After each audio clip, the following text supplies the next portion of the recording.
Tony, you've fought off whoever was trying to amorously engage you?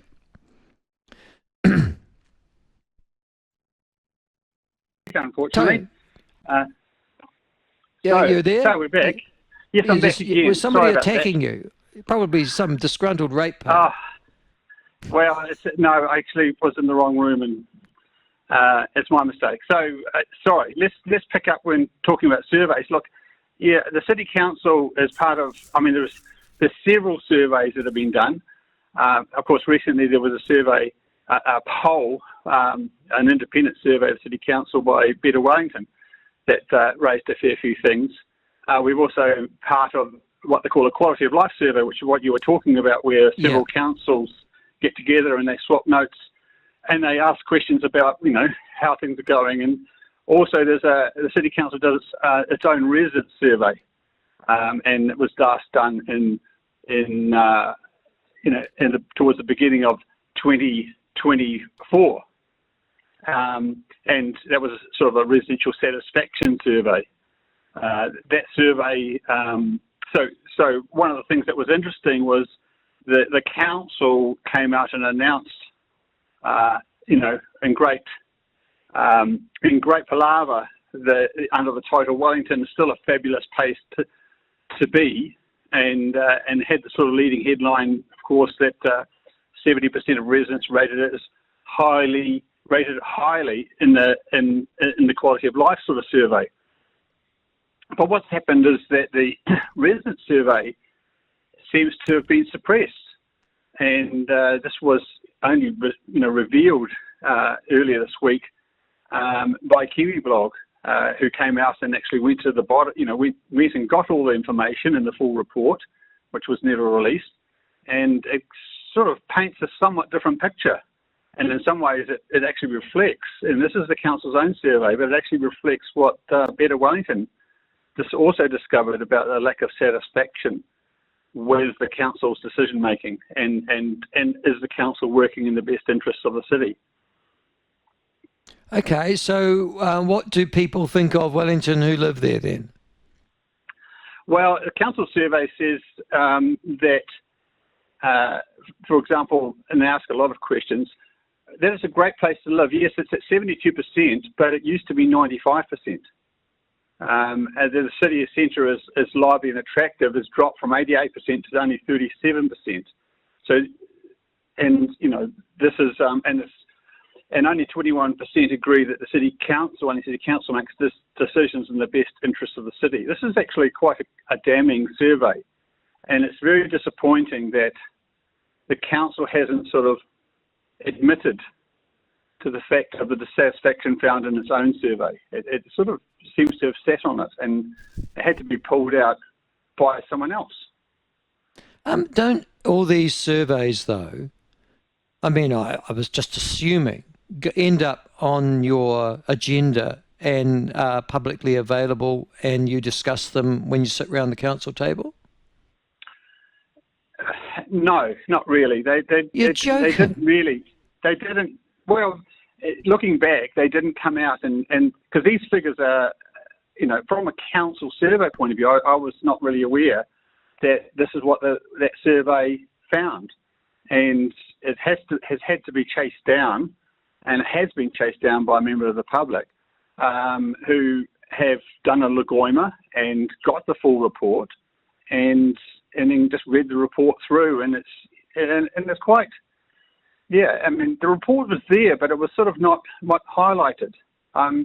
You look at one thing like the satisfaction with council decision making. So it used to be in 2019 it was 34%, which is hardly very high, and then it got right down to 12%, and it's on the way up at 20%. Sorry, Tony, I'm just sitting here. I'm just sitting here, Tony, and I'm sort of incredulous. Just let me get this right. You do an annual survey of your residents in Wellington.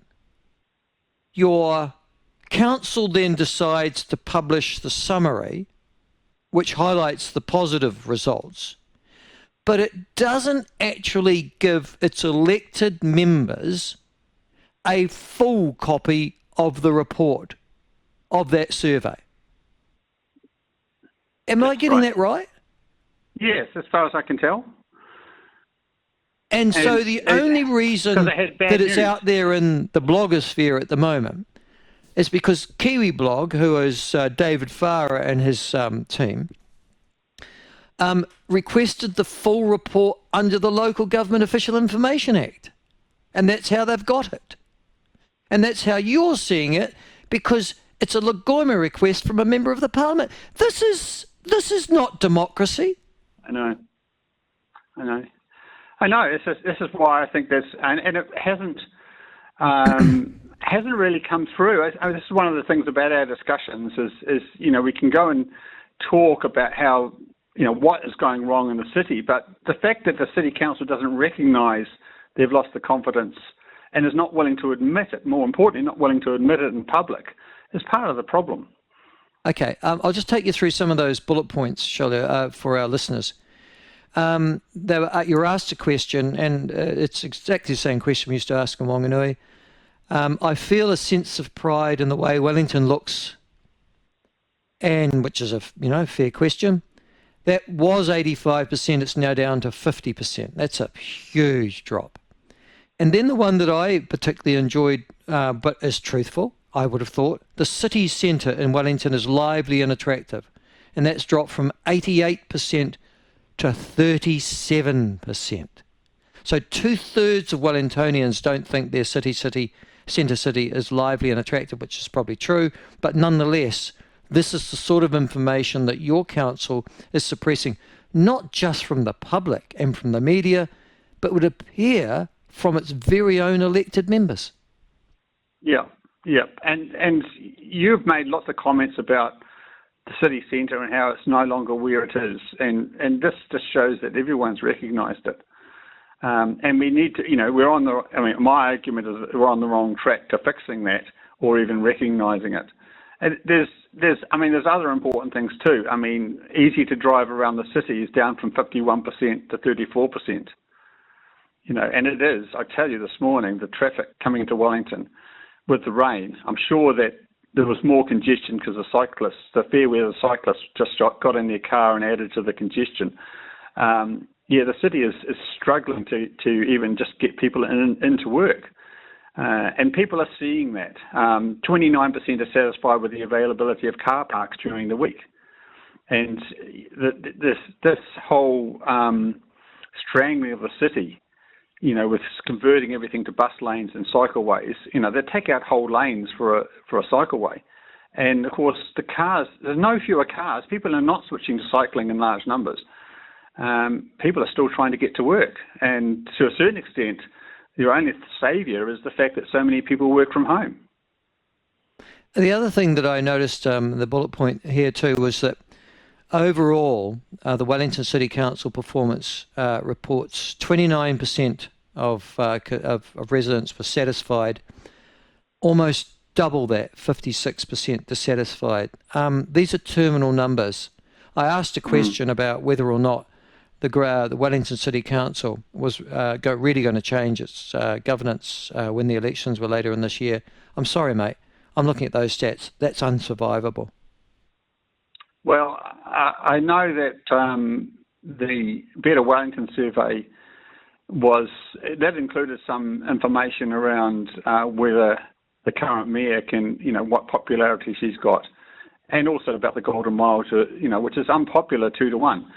I think there is a mood for supporting a city-focused set of councils, and this council. This is where that number, the key number for me, was only 21% agree that the council makes decisions in the best interests of the city, and it used to be 50. To me, that's like if 4 out of 5 people think that the decisions we make aren't in the best interest of the city, what are we here for? That's exactly what we should be doing.